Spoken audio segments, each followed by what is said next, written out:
BA first part paper 1 physical geography origin and classification of earth movement भू संचलन। ये topic भी important है फिजिकल ज्योग्राफी में, तो ये वेरी इम्पोर्टेंट। अर्थ मूवमेंट परिवर्तन प्रकृति का नियम है। पृथ्वी के भूगर्भिक इतिहास के अध्ययन से उसके अंदर तथा बाहर महान परिवर्तनों के उदाहरण मिलते हैं। ये परिवर्तन दो तरह के होते हैं, दीर्घकालिक, दूसरा में अल्पकालिक। दीर्घकालिक परिवर्तन इतनी मंद गति से होता है कि मनुष्य उसको आभास नहीं कर पाता है, यथा पर्वतों का निर्माण होता है इसमें। इसके विपरीत आकस्मिक परिवर्तन कुछ सेकेंड या मिनटों में ही हो जाते हैं। परिणाम स्वरूप मनुष्य उसका आभास शीघ्र कर लेता है, पा लेता है। ज्वालामुखी तथा भूकंप इसके प्रमुख उदाहरण हैं। इस तरह भूपटल पर परिवर्तन लाने वाले बलों का आगमन दो स्रोतों से होता है, अंतर्जात बल इंट्रोजेनेटिक फोर्स, एक्सोजेनेटिक फोर्स। बहिर्जात बल, अंतर्जात बल और बहिर्जात बल। अंतर्जात बल क्या है? पृथ्वी के आंतरिक भाग से उत्पन्न होने वाले बल को अंतर्जात बल कहा जाता है। वहीं बहिर्जात बल एक्सोजेनेटिक फोर्स पृथ्वी के आंतरिक भाग। अंतर्जात बल पृथ्वी के आंतरिक भाग से उत्पन्न होने वाले बल को अंतर्जात बल कहते हैं। वहीं बहिर्जात बल पृथ्वी की सतह पर उत्पन्न होने वाले बल को बहिर्जात बल कहते हैं। अंतर्जात बल से पृथ्वी में दो तरह के मूवमेंट उत्पन्न होते हैं, क्षैतिज संचलन हॉरिजॉन्टल मूवमेंट, सेकेंड में लंबवत मूवमेंट वर्टिकल मूवमेंट। क्षैतिज संचलन और लंबवत संचलन, इन संचलनों का भूपटल पर अनेक विषमताओं का सूत्रपात होता है, जिस कारण भूतल पर तरह तरह के ऊंचाइयों का निर्माण एवं विकास होता है। पर्वत, पठार, मैदान, झील, भ्रंशन इत्यादि होते हैं। तीव्रता के आधार पर अंतर्जात बलों को दो भागों में विभाजित किया जाता है, आकस्मिक संचालन और पटल विरूपणी संचालन। आकस्मिक संचालन के प्रमुख कारण भूकंप तथा ज्वालामुखी है। ज्वालामुखी के विस्फोट के द्वारा अचानक भारी परिवर्तन हो जाता है। ज्वालामुखी के कारण लावा के धरातल के नीचे सील, डाइक, बैथोलिक, लोपोपित, फैकोलिथ इत्यादि के रूप में प्रवेश हो जाता है। इस तरह देखते हैं अर्थ मूवमेंट के क्लासिफिकेशन को, तो क्लासिफिकेशन को देखते हैं।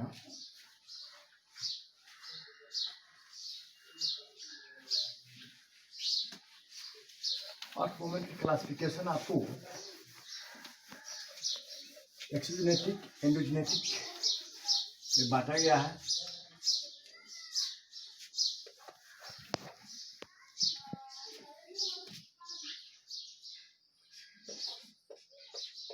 बल, फोर्स,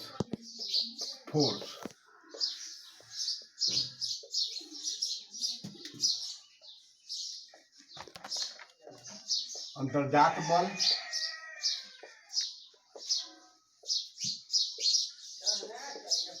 बहिर्जात बल।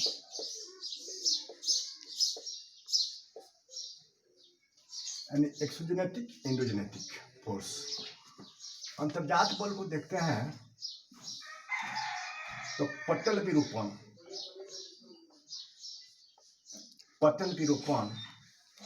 बल, वहीं अंतर्जात बल में पटल विरूपण और दूसरा में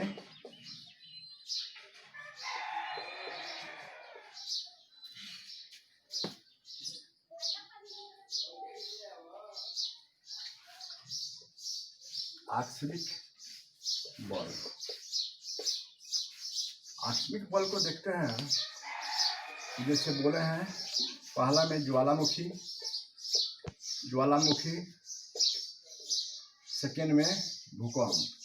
ये मिनटों सेकेंडों में ये तबाही ला देता है।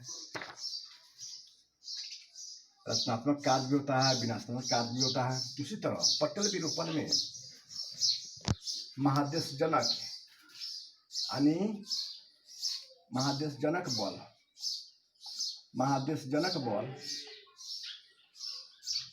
बल इपिरोजेनेटिक फोर्स। उसी तरह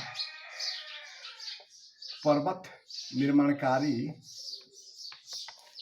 बल ओरोजेनेटिक फोर्स। ओरोजेनेटिक फोर्स को भी दो भागों में बांटते हैं, तनाव और कंपोजिशन संपीड़न।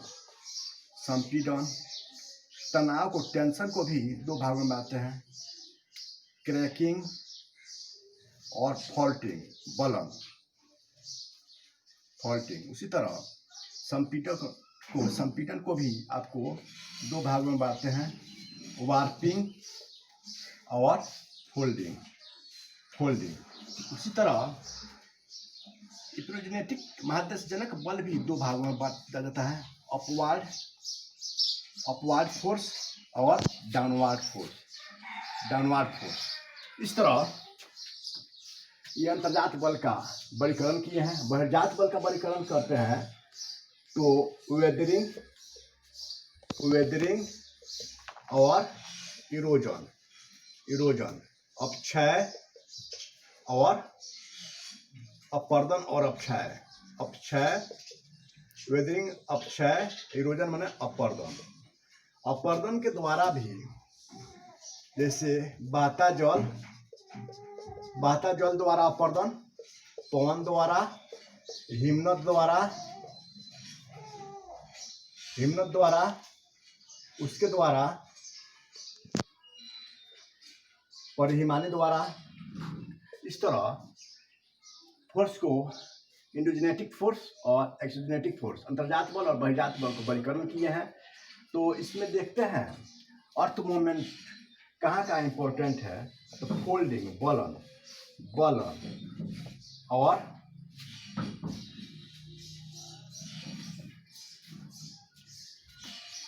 फॉल्ट, भ्रंशन और बलन, इसका जिक्र करते हैं। फोल्डिंग, बलन और भ्रंशन का जिक्र करते हैं। तो ये आप लोग देख लिए। इस तरह इसका क्लासिफिकेशन हुआ।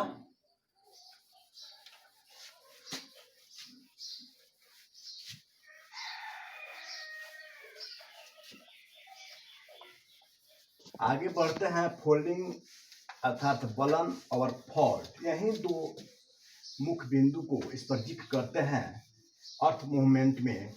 तो पाते हैं कि फोल्डिंग कैसे होता है। फोल्डिंग कैसे होता है।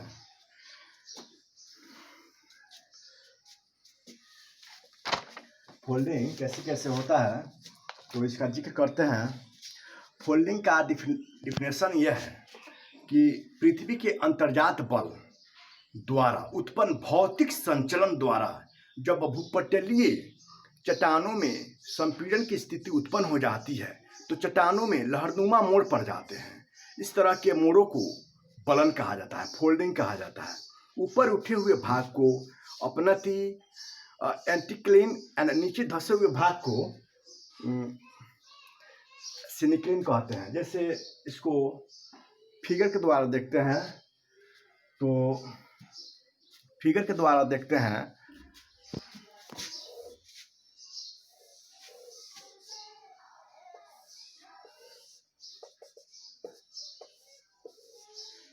ये हो गया आपको अपनति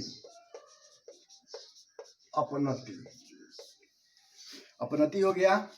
उसके बाद से ये हो गया अभिन्नति।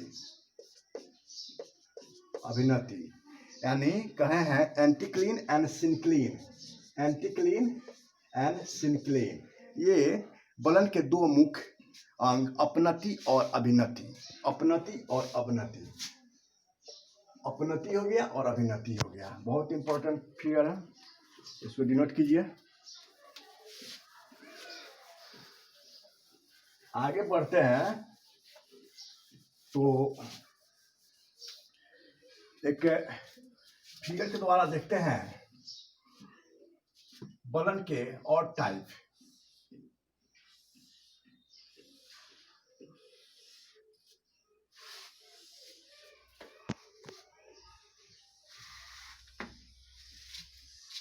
ये आपको 1 नंबर में हो गया, 1 नंबर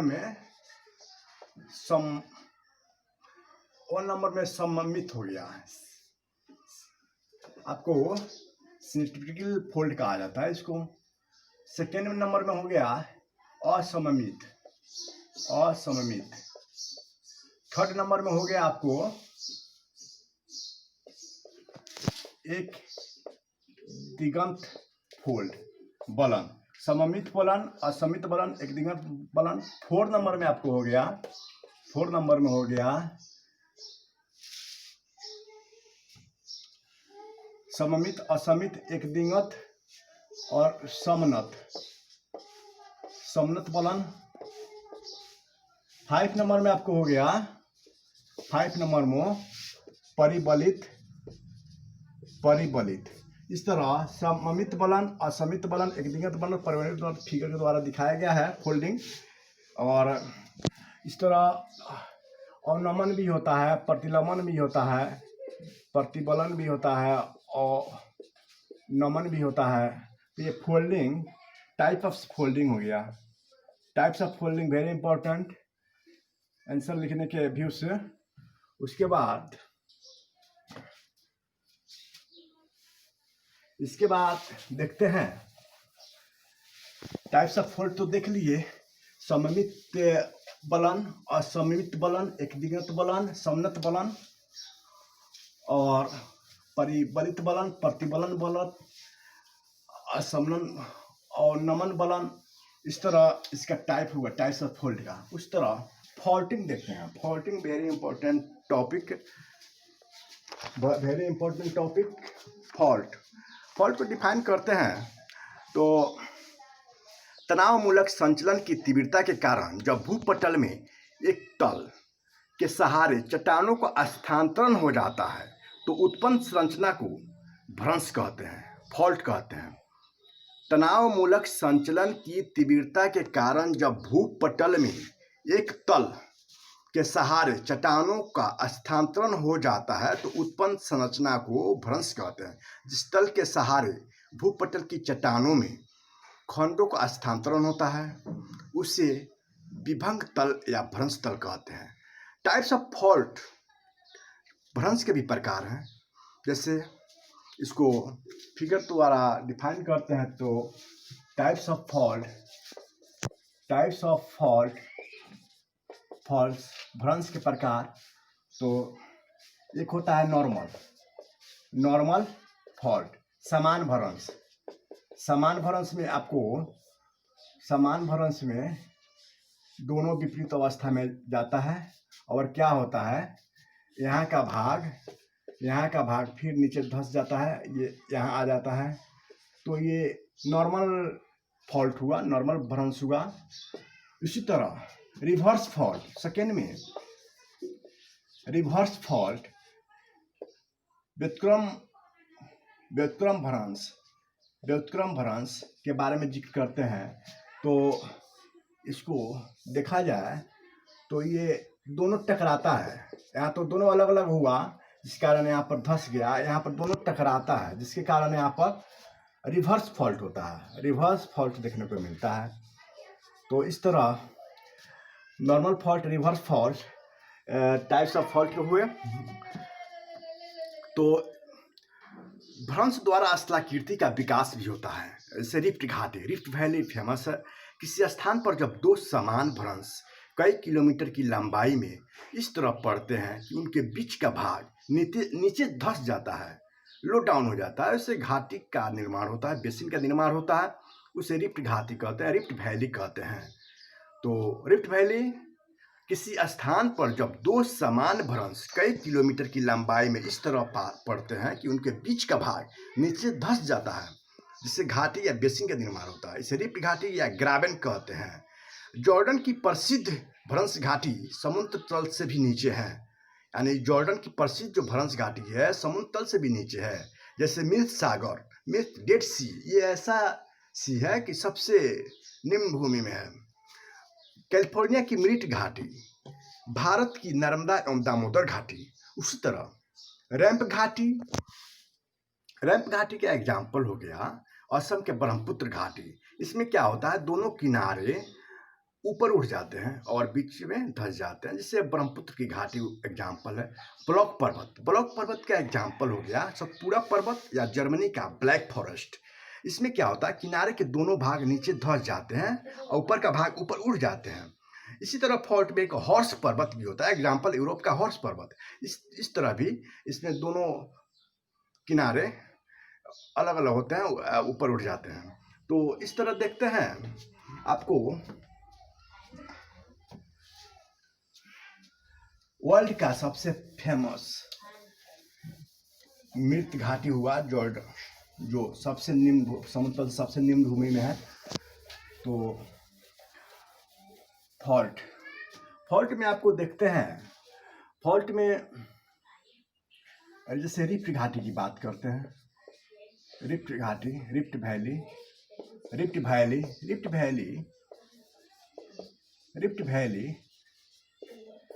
वैली में जैसे बताए हैं कि किसी स्थान पर जब दो समान भ्रंश कई किलोमीटर की लंबाई में इस तरह धंस जाते हैं कि उनके बीच का भाग इस तरह पड़ते हैं कि दोनों बीच का भाग धंस जाते हैं, उसका घाटी का निर्माण होता है।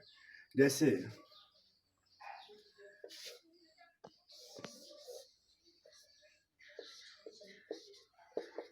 ये रिफ्ट घाटी का अच्छा उदाहरण है, रिफ्ट वैली का अच्छा एग्जाम्पल है चित्र द्वारा। तो हमने पेपर फर्स्ट में rift valley and earth movement, भू संचलन का वर्णन किया। इसमें एंडोजेनेटिक अंतर्जात बल को देखा, बहिर्जात बल एक्सोजेनेटिक बल, ज्वालामुखी और भूकंप। नेक्स्ट क्लास में ये जिक्र होगा। Thank you.